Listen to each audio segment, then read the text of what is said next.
দারিংবাড়ি যাওয়ার পথে এই ধরনের একটা ভিউ, সূর্যমুখী ফুলের একটা গার্ডেন আমরা পেয়ে গেলাম।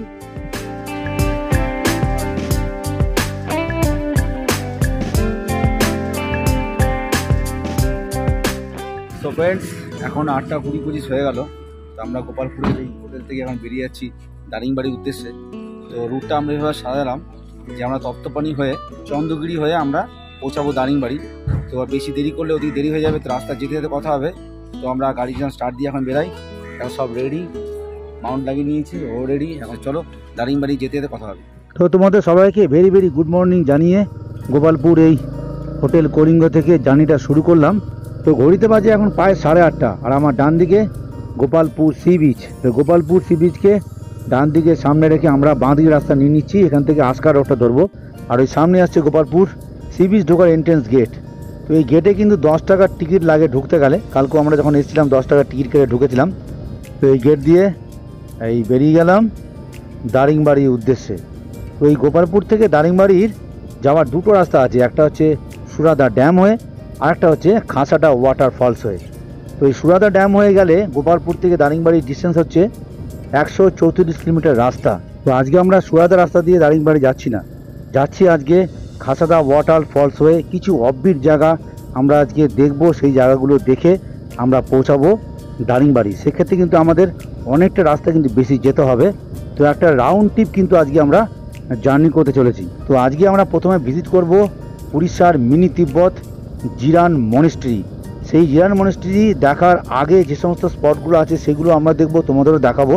তো সেই ক্ষেত্রে কিন্তু আমাদের অনেকটা রাস্তা আজকে বেশি যেতে হচ্ছে। তো সেটা তোমাদের একটু বলে দিই, আমাদের গোপালপুর থেকে জিরান মনেস্ট্রির দূরত্ব হচ্ছে 100 কিলোমিটার অ্যাপ্রক্স হবে। আর এই জিরান মনেস্ট্রি থেকে দারিংবাড়ির দূরত্ব হচ্ছে 117 কিলোমিটার রাস্তা। অর্থাৎ এই 117 কিলোমিটার রাস্তা আমাদের এক্সট্রা আজকে যেতে হবে। তারপরে আবার আজকে আমরা কিন্তু দারিংবাড়ি থেকে 134 কিলোমিটার রাস্তা অতিক্রম করে পৌঁছাবো গোপালপুর। অর্থাৎ গোপালপুরকে বেস করে কিন্তু আজকে আমরা দারিংবাড়িটা দেখে নেব, ঘুরে নেবো না, দেখে নেবো। কেননা দারিংবাড়িতে আমরা থাকবো না, সেভাবে দারিংবাড়িকে কেন এক্সপ্লোর করতে পারবো না। কিন্তু উড়িষ্যার যে অফবিট কিছু জায়গা আছে, যেসব জায়গাগুলো এখনও পর্যন্ত অনেকের কাছে অজানা, সেই সব জায়গাগুলো আজকে আমরা ভিজিট করব, তার সঙ্গে সঙ্গে তোমাদেরকেও দেখাবো। তো এখন সবার প্রথম কাজ হচ্ছে আমাদের গাড়িকে একটু খাওয়ানো আর নিজেদের কিছু খাওয়া। অর্থাৎ গাড়িতে আগে পেট্রোল ভরবো, তারপরে হচ্ছে আমরা নিজেরা একটু ব্রেকফাস্ট করব। তো কালকে পুরী থেকে এসেছিলাম 800 টাকায়, আমরা 170 কিলোমিটার রাস্তা অতিক্রম করে চলে এসেছিলাম। তো এখন রিজার্ভ হয়ে গেছে। টোটাল আমরা আজকে জার্নি করব 351 কিলোমিটার রাস্তা। তো সেক্ষেত্রে মোটামুটি ওই 1200 টাকা মতন পেট্রোল ফুয়েল আপ করে নেবো। আশা করছি এই পেট্রোলে হয়ে যাবে, 30 করে সার্ভিস দিচ্ছি গাড়ি। তো সবার প্রথমে আগে পেট্রোল ভরবো, তারপরে ব্রেকফাস্ট করব, করে তারপরে একদম জার্নিটা কন্টিনিউ করব। তো ওয়েদারের ব্যাপার একটা বলে দিই, নভেম্বর মাস, দারুণ ওয়েদার একটা। আর উড়িষ্যা মানে বুঝতে পারছো একটা গরমের ব্যাপার থাকে। তো নভেম্বর মাসের ওয়েদার কিন্তু সত্যি মনোরম ওয়েদার। আশা করছি পুরোটা রাস্তায় কিন্তু আজকে এরকম ওয়েদারে পাবো।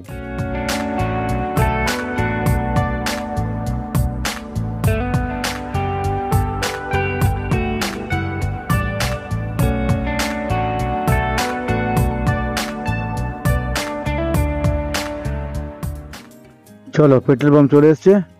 হ্যাঁ, 1200 টাকা দাও, 1200 টাকার। হ্যাঁ, 1200। এবার ট্যাঙ্কের মুখটা খুলতে হবে, তবে ভরবে। হ্যাঁ, এবার দাও। এখানকার পেট্রোল দাম আমাদের এখন মতনই পায়, 102 টাকা 58 পয়সা।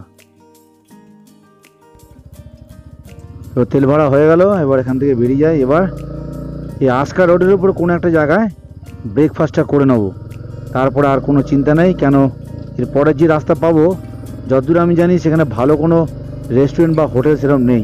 তাই জন্য সামনে আস্কা রোডটা আসছে, ওখান থেকে ব্রেকফাস্টটা করে নেবো। তো এই গোপালপুর বা এই বহরমপুরের যে লোকালস যারা আছে তারা কিন্তু এই দারিংবাড়ি বা ওই জিরাঙ্গা মনেস্ট্রির ব্যাপারে কিন্তু সেরকম জানে না। আমি যতদূর এদেরকে জিজ্ঞাসা করে বুঝতে পারলাম, কয়েকজন মানুষকে জিজ্ঞাসা করলাম যে অন্য আরও কিছু রুট আছে কি না। তো এখানকার লোকেরা কিন্তু ওই জিরাং মনেস্ট্রি আর ওই দারিংবাড়ির ব্যাপারে কিন্তু সেরকম কোনো ইনফরমেশান দিতে পারছে না, মানে রুট ইনফরমেশান সেরকম কিন্তু দিতে পারছে না। যাই হোক, আমার কাছে রুট ম্যাপ আছে। এখন একটা মোড়ে এসে দাঁড়ালাম, এখান থেকে এবার ডান দিকে রাস্তাটা নেবো। আর এই বোর্ডে লেখা আছে আস্কা 45, একদম সোজা রাস্তা দেখাচ্ছে। তো গোপালপুর থেকে যে সোজা রাস্তা ধরে আসলাম, ওই সোজা রাস্তা ধরে আসার পর আমরা কিন্তু আরেকটা মোড় পেয়েছিলাম, ওই মোড়টা দেখাতে পারিনি। ওই মোড় থেকে আমরা ডান দিক টার্ন নিয়েছিলাম, ডান দিক টার্ন নিয়ে সোজা রাস্তা আসার পর আবার একটা মোড় পেলাম। এই মোড় থেকে এবার ডান দিক টার্ন নিয়ে নিয়েছি। এবার এখন সোজা রাস্তা যাব প্রায় 40 কিলোমিটার। তো এই গোপালপুর থেকে দারিংবাড়ি বা জিরাঙ্গা মনেস্ট্রি যাওয়ার রাস্তাটা কিন্তু একটুখানি জটিল অঙ্কের আছে। যাই হোক, আমি একটা রুট ম্যাপ বাড়ি থেকে তৈরি করে নিয়ে এসেছিলাম। আমারই এক বন্ধু আমাকে সহযোগিতা করেছে এই রুট ম্যাপটা তৈরি করাতে। সেই রুট ম্যাপটা দেখছি আর কিছু কিছু মানুষের সহযোগিতা নিয়ে এগিয়ে যাচ্ছি। আর ওই সামনে একটা ওয়াই জংশন আসছে, এই ওয়াই জংশন থেকে এবার বাঁ দিকে রাস্তা নেবো আমরা। এখন একটা হোটেলে ঢুকে গেলাম সকালে জল খাওয়ার জন্য। এটা আজকা রোডের মধ্যে পড়ছে। আমি এখানে নিয়ে নিয়েছি পুরি, মাথায় করে দিয়েছে পুরি, আর একটা মটরে একটা সবজি দিয়েছি, সঙ্গে সাম্বার। তো তো হোটেলটা খুব চালু হোটেল দেখে ঢুকে পড়লাম। তো চলো এখানে খেয়ে দিয়ে এবার রওনা দেওয়া যাক। হোটেল থেকে দেখতে পাচ্ছ আজকা রোডের হোটেল থেকে আমরা খেয়ে দিয়ে বেরাচ্ছি। দুধরস খাওয়া দাওয়া প্রতিদিন খেলাম, দারুণ কোয়ালিটি। আমরা দেখে বুঝতে পেরে গেছিলাম যে হোটেলে খাওয়া দাওয়া খুব ভালো হবে। ঢুকে পড়লাম, খেয়ে দিয়ে গাড়ি স্টার্ট করে এবার বেরাই, চলো। তো এখানে আমাদের খরচা হলো 120 টাকা, 60 টাকা করে প্লেট। 2 প্লেট নিয়েছিলাম কচুরি, সঙ্গে একটা জলের বোতল। 140 টাকায় সকালে ব্রেকফাস্ট হয়ে গেছে। আর কোনো চিন্তা নেই, এবার জার্নিটা পুরো একদম কন্টিনিউ করব। আর আমার সামনেই দূরে একটা ছোট্ট পাহাড়ের টিলা দেখা যাচ্ছে, দারুণ লাগছে, দারুণ। তো এই রাস্তা যেতে যেতে আগে আরও ভালো ভালো সিনিক বিউটি পাবো। দুর্ধর্ষ একটা অ্যাডভেঞ্চারকে সঙ্গে করে নিয়ে আজকে আমরা দারিংবাড়ি পৌঁছাবো। তো তোমাদের একটা ছোট্ট ইনফরমেশন দিয়ে রাখি, যারা এই গোপালপুর থেকে বাইক রেন্টালে নিয়ে ঘুরতে চাইছো তাদের জন্য কিন্তু ব্যবস্থা এখানে আছে। অর্থাৎ এই গোপালপুর থেকে সামান্য দূরত্ব রয়েছে বহরমপুর মার্কেট। এই বহরমপুর মার্কেটে একটা বাইক রেন্টালের অফিস আছে, যার নাম হচ্ছে শ্রেয়া বাইক রেন্টাল সার্ভিস। ওই শ্রেয়া বাইক রেন্টাল সার্ভিসের মোবাইল নাম্বার কিন্তু এই ভিডিওর ডেসক্রিপশন বক্সে দিয়ে দেবো। তোমরা সেই নাম্বারে কন্ট্যাক্ট করে যাবতীয় ইনফরমেশান নিতে পারো। তো আমি কালকে যে ইনফরমেশানটা নিয়েছি সেটা তোমাদের একটু বলি।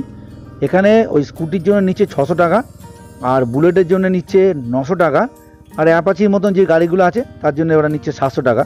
আর 4 হুইলার গাড়িও কিন্তু এরা রেন্টালে দেয়, তার জন্য নিচ্ছে 1500 থেকে 2000 টাকা। তো যাই হোক, নাম্বার এই ডেসক্রিপশন বক্সে দেওয়া থাকবে, তোমরা কন্ট্যাক্ট করে ইনফরমেশানগুলো নিয়ে নিতে পারো। তো আমরা এখন এগিয়ে চলেছি জিরাঙ্গা মনেস্ট্রির দিকে। তো এই জিরাঙ্গা মনেস্ট্রি যাওয়ার পথে প্রথম যে স্পটটা আমরা ভিজিট করব সেটা হচ্ছে ডিয়ার পার্ক, যার দূরত্ব গোপালপুর থেকে অ্যাপ্রক্স ওই 65 থেকে 70 কিলোমিটার হবে। তো ছেলের ডিয়ার দেখার খুব শখ, যা ওর আজকে ওই হরিণ দেখার শখটা পূরণ হতে চলেছে। তো এই ডিয়ার পার্কটা দেখে আমরা ভিজিট করব হট স্প্রিং, তপ্ত পানি, খুব সুন্দর একটা জায়গা। তো এবার শুধু চাঁদের সৌন্দর্য শুধু দেখো, একদম যত সামনে যাচ্ছি তত কিন্তু পাহাড়গুলো এগিয়ে আসছে, দারুণ লাগছে কিন্তু। আর ওয়েদারটা কিন্তু আজকে মনোরম ওয়েদার। তো চলো এই ইস্টার্ন ঘাট পর্বতমালার অসাধারণ সিনিক বিউটিগুলো দেখতে দেখতে আজকে পৌঁছাবো জিরাং মনেস্ট্রি। জিরাং মনেস্ট্রি থেকে তারপর পৌঁছাবো দারিংবাড়ি।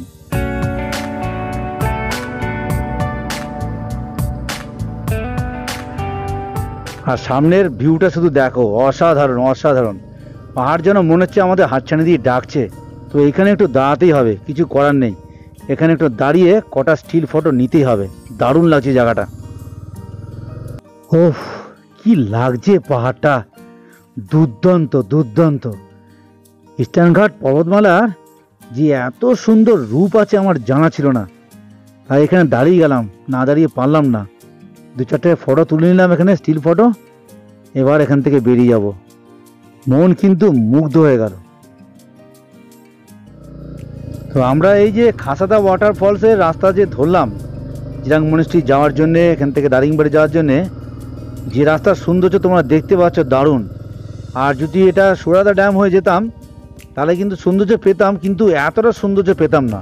তো খাসাদা ওয়াটারফলস কিন্তু আজকে আমরা ভিজিট করবো না, কেননা ফলসে সেরকম জল নেই, যার জন্য আমরা ওই জায়গা আজকে যাচ্ছি না, সময় নষ্ট করছি না।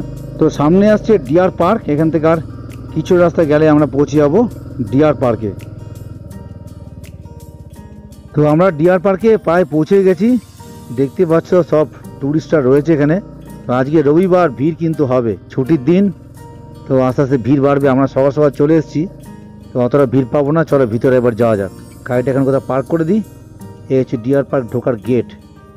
এই ডিয়ার পার্কের এন্ট্রেন্স, ছেলে আমার লাফি লাফি যাচ্ছে। ডিয়ার পার্কে ঢুকে আসলাম, কিন্তু এখানে কোনো এন্ট্রি ফি নেই, ফ্রি। শুধুমাত্র নামটা এন্ট্রি করতে হচ্ছে, আর কিছু ব্যাপার নেই। জায়গাটা খুবই শান্ত স্নিগ্ধ, ঠান্ডা জায়গা, বেশ ভালোই লাগছে। দেখা হলো একটা পাখি, ইমু বার্ড। ডিয়ার পার্কে এসে এই প্রথম ডিয়ার দেখলাম। অত হরিণ, দেখো অসাধারণ লাগছে, প্রচুর হরিণ, প্রচুর। ওই যাওয়ার পথে ডিয়ার পার্কটা দেখে নিলাম আর ছেলেকেও দেখিয়ে দিলাম, ও খুব আনন্দিত, হরিণ দেখে খুব ভালো লেগেছে। তো যাই হোক, এই ডিয়ার পার্কটা কিন্তু উড়িষ্যা গভর্নমেন্টের ফরেস্ট ডিপার্টমেন্টের আন্ডারে কিন্তু রয়েছে, ওরাই মেনটেন্যান্স করে। মেন হচ্ছে ইমো পাখিটা যা দেখলাম, ইমো পাখি অনেক বেশি সংরক্ষিত করা আছে এখানে। তো সামনে আসছে তপ্তপানি। এই পৌঁছে গেলাম আমাদের সেকেন্ড ডেস্টিনেশন তপ্তপানি। চারধারে দোকান পাট, এই বাঁদিঘাটা মন্দিরের গেট দেখছি। তো গাড়িটাকে পার্ক করাই, তারপরে ভিতরে গিয়ে দেখি কি দেখার আছে এখানে। চলো। তপ্তপানি এখানে দাঁড়িয়ে আছি, তপ্তপানি নিচে মন্দির, আর আমার পিছনটা দেখতে পাচ্ছ লেখা আছে বোর্ডটায়। চলো ভিতরে ঢোকা যাক। এ হচ্ছে একটা তপ্ত জলকুণ্ড, আর এখানে রয়েছে কাঁদুনি মাতার শিলা। অনেকে এটাকে আবার কঞ্জুনি মাতাও বলছে, জানি না কোনটা ঠিক। আর এর পিছনে রয়েছে শিবের একটা মন্দির। আর এই হচ্ছে হট স্প্রিং। লোকে দেখো কিরকম গরম জলের স্নানের আনন্দ নিচ্ছে। সবাই স্নান করছে, আমরা স্নান করতে গেলে মানে বড় হ্যাপা, এসব খোলা মানে বুঝতে পারছো তো, সম্ভব নয়। সামনে মন্দিরের দর্শন করে আমরা আবার বেরিয়ে যাবো। চলো, ভালোই লাগলো জায়গাটা, খারাপ লাগেনি। ভাবতে পারিনি যে দারিংবাড়ি যাওয়ার পথে এত সুন্দর সুন্দর স্পট আছে, খুব ভালো লাগলো জায়গাটা দেখে। চলো মন্দিরে দর্শন করা যাক। তো এখানে যে ঠাকুরের এখানে পুজো করা হয় সে হচ্ছে মা কঞ্জনী দেবী, তাই তো? মা কঞ্জনী দেবীর আরাধনা করা হয় এখানে। যে কুণ্ডটা দেখালাম, যে পাথরটা তোমার দেখলে সেটা হচ্ছে মা কঞ্জনী দেবী। এই দেখছো সেই মন্দির, খুব ছোট মন্দির, পাহাড়ের নিচে। আমার চারধারটা একটু দেখায়, দেখো পাহাড়। ভালো লাগলো জায়গাটা, খুব ভালো লাগলো। তোমরা যারা আসতে চাইছো আসো, খুব ভালো লাগবে। তো এই তপ্তপানি জায়গাটা কিন্তু উড়িষ্যার গজপতি ডিস্ট্রিক্টের মধ্যে অবস্থিত। স্থানীয় আদিবাসী সম্প্রদায়ের কাছে এই মন্দিরটা কিন্তু জাগ্রত এবং পবিত্র একটা মন্দির। এদের বিশ্বাস যে দাম্পতিরা এখানে সন্তান লাভের কামনা করলে সেই কামনা নাকি পূরণ হয়। এটা আমি জানতে পারলাম এখানকার স্থানীয় মানুষদের কাছে কথা বলে। আর এই হট স্প্রিংটা যেটা দেখলাম, এই হট স্প্রিংয়ে স্নান করলে কিন্তু উপকার আছে। মানে এই জলে সালফারের পরিমাণ এতটাই বেশি যে বিভিন্ন রকম কিন্তু চর্মরোগ, মানে স্কিন ডিজিজের প্রবলেম কিন্তু সলিউশন হয়। তো চারধারে সবুজ পাহাড়ে ঘেরা দারুণ একটা ট্যুরিস্ট স্পট, খুব ভালো হলো জায়গাটা। তো এরপরে যে স্পটটা আমরা ভিজিট করতে চলেছি সেটা হচ্ছে জিরাঙ্গা মনেস্ট্রি। দারুণ একটা জায়গা, যাকে বলা হয় উড়িষ্যার মিনি তিব্বত। আর এই তপ্তপানি থেকে যার দূরত্ব হচ্ছে 35 কিলোমিটার। রাস্তা দেখতে পাচ্ছ দারুণ।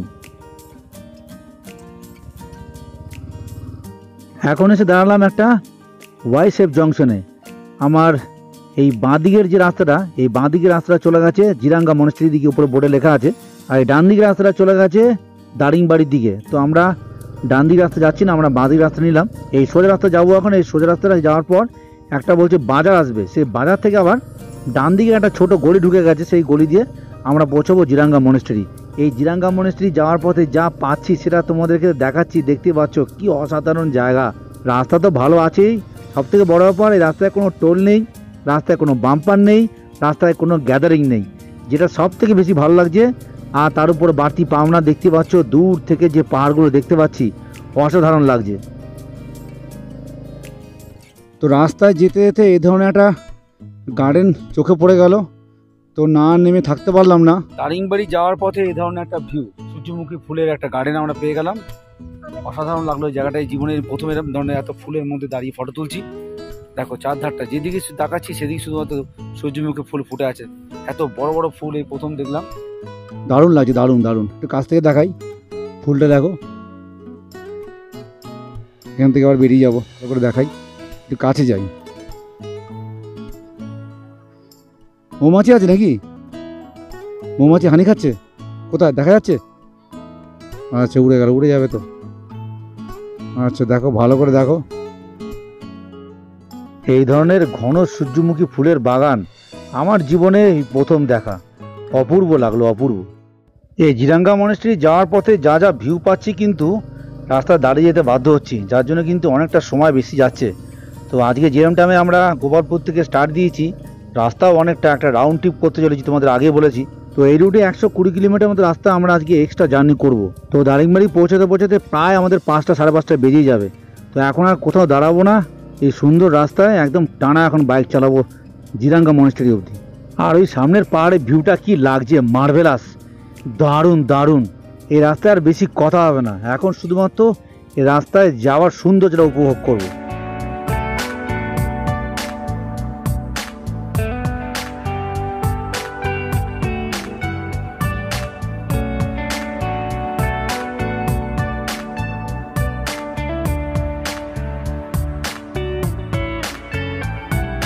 আমরা এখন জিরাং মনেস্ট্রির খুব কাছাকাছি জায়গায় অবস্থান করছি। দূরের যে পাহাড়টা দেখা যাচ্ছে ওটা হচ্ছে চন্দ্রগিরি পাহাড়।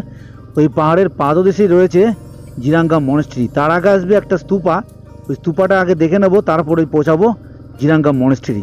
রাস্তা খুব ন্যারো ওই রাস্তাটা, এতক্ষণ খুব বড় রাস্তা দিয়ে আসলাম, এসে বাজার থেকে ডান দিকে রাস্তাটা নিয়ে আমরা এই ন্যারো রাস্তা দিয়ে এখন যাচ্ছি। আর সামান্য দূরত্ব আছে, ওই চূড়াটা দেখা যাচ্ছে, মনেস্ট্রির উপরের চূড়াটা দেখা যাচ্ছে। দারুণ লাগছে, দারুণ, এত সুন্দর লাগছে। আস্তে আস্তে আরও ভিতরে যাব, আরও সৌন্দর্য তোমাদের দেখাতে পারবো। এই টিবিটিয়ানদের গ্রামের ভিতর ঢুকে পড়লাম। এই আশেপাশে যে বাড়িঘর দেখতে পাচ্ছ এগুলো সবই কিন্তু টিবিটিয়ানদের বসত বাড়ি। আর এখানে রাখা হয়েছে ভুট্টা।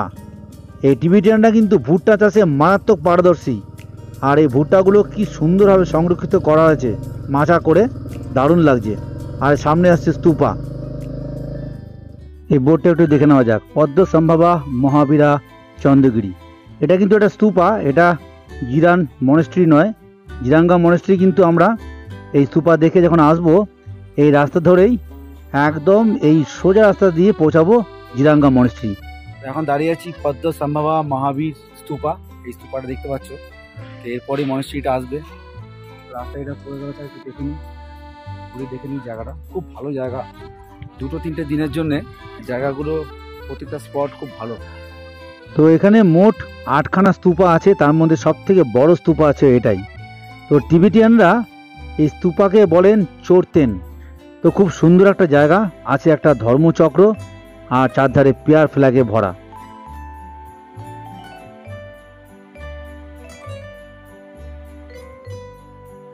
আর এখন চলে এলাম টিবেটিয়ানদের একটা ছোট্ট স্টল। এটা হচ্ছে ওনাদের নিজেদের প্রোডাক্ট, ছাতু হচ্ছে মকায়ের ছাতু, ফেমাস এখানে। তো তোমরা যদি আসো বলবো একটা মকায়ের ছাতু অন্তত এখান থেকে এটা নিয়ে যাও।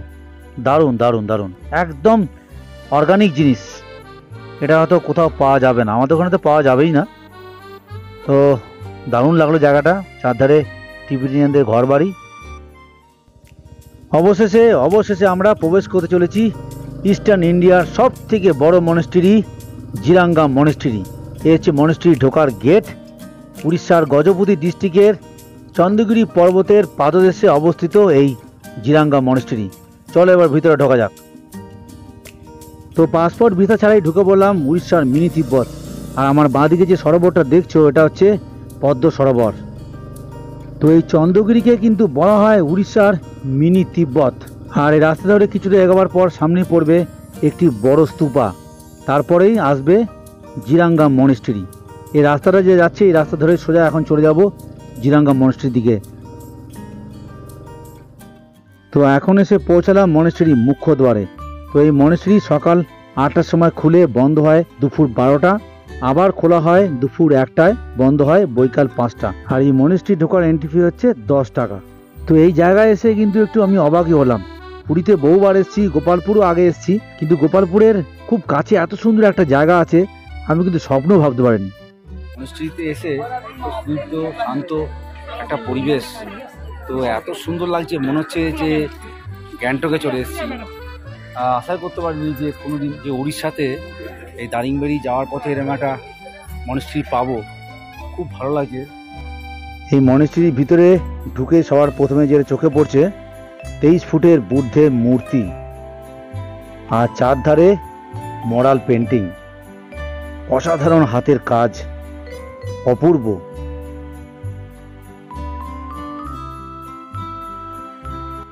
আর এই হচ্ছে মনেস্ট্রির ভিতরে ক্যাম্পাস, যেখানে 300-এর বেশি লামা এখানে থেকে শিক্ষা লাভ করেন দেশের বিভিন্ন প্রান্ত থেকে এসে।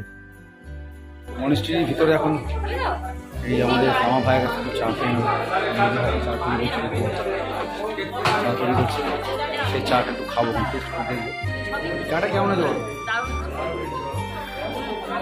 মনিস্ট্রিতে এসে আমাদের আমার ভাইয়ের হাতে চা খাওয়া সৌভাগ্য হলো আজকে। তো উড়িষ্যার এই চন্দ্রগিরি পর্বতের পাদদেশে এত সুন্দর একটা মনিস্ট্রি আর টিবেটিয়ানদের গ্রাম গড়ে ওঠার পিছনে কিন্তু কারণ আছে।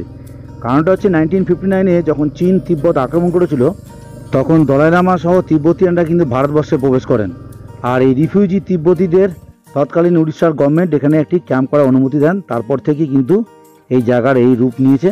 আর এই আমার বাঁ দিকে যেটা দেখা যাচ্ছে উৎপলা দোয়ার, এটা একটা রেস্টুরেন্ট মনিস্ট্রি দ্বারা পরিচালিত। তো এই মনিস্ট্রি কিন্তু খুব বেশি পুরনো নয়, 2003 থেকে 2008-এর মধ্যে তৈরি হয়েছিল এই মনিস্ট্রি। তারপরে 2010-এ দলাই লামা স্বয়ং এসে এই মনিস্ট্রি ইনোগ্রেশন করেন। তো এই মনিস্ট্রির গুরুত্ব আর মাহাত্ম্য কিন্তু অপরিসীম। তো এই মনিস্ট্রিতে যদি আসো বা এখানে কেউ থাকতে চাও তাহলে কিন্তু তার ব্যবস্থা এখানে আছে, মানে মনিস্ট্রি দ্বারা পরিচালিত একটা রিপা গেস্ট হাউস আছে, খুব সুন্দর জায়গার মধ্যে রয়েছে এটা। তবে এখানে রুমের সংখ্যা কিন্তু খুব কম। তো এই রিপা গেস্ট হাউসের মোবাইল নাম্বার আমি ডিসক্রিপশন বক্সে দিয়ে রাখবো, তোমরা কন্ট্যাক্ট করে আসতে পারো। তো রুমের রেটটা একটু বলে দিই। রুম এখানে এসি আছে, নন এসি আছে। এসি রুমের ভাড়া হচ্ছে 1400 টাকা আর নন এসি হচ্ছে 1200 টাকা। কিন্তু খুব সুন্দর পরিবেশের মধ্যে রয়েছে এই রিপা গেস্ট হাউস, 1-2 দিন কিন্তু অনায়াসে এখানে থাকা যায়। তো আমাদের খুব সুন্দরভাবে জিরাঙ্গা মনিস্ট্রি দেখা হয়ে গেল। তো এখন আমরা এখান থেকে বেরিয়ে যাচ্ছি দারিংবাড়ির উদ্দেশ্যে, যাকে বলা হয় উড়িষ্যার মিনি কাশ্মীর।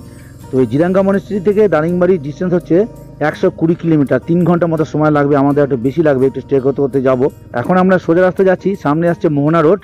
তো এখানকার লোকদের জিজ্ঞাসা করলাম, বললো এই সোজা যান, সামনে আসবে মোহনা রোড, মোহনা রোড থেকে লেফট টার্ন নেবেন, একদম সোজা গিয়ে পৌঁছাবেন দারিংবাড়ি। তো এখানকার লোকালসদের কাছ থেকে জিজ্ঞাসা করে করে যাচ্ছি, রাস্তা বেশি আমাদের চেনা নয়, গুগল কিন্তু সব ভুলভাল দেখাচ্ছে, যার জন্য গুগলে ভরসা করছি না, এখানকার স্থানীয় মানুষদের জিজ্ঞাসা করছি আর এগিয়ে যাচ্ছি। তো এখন মোটামুটি 75 কিলোমিটার রাস্তা একদম সোজা যাব, তারপরেই পাহাড়ে ওঠা শুরু। তো দারুণ সিনিক বিউটি পাবো কিন্তু এই রাস্তায়। তো চলো আর কি, এগিয়ে যাওয়া যাক দারিংবাড়ির দিকে।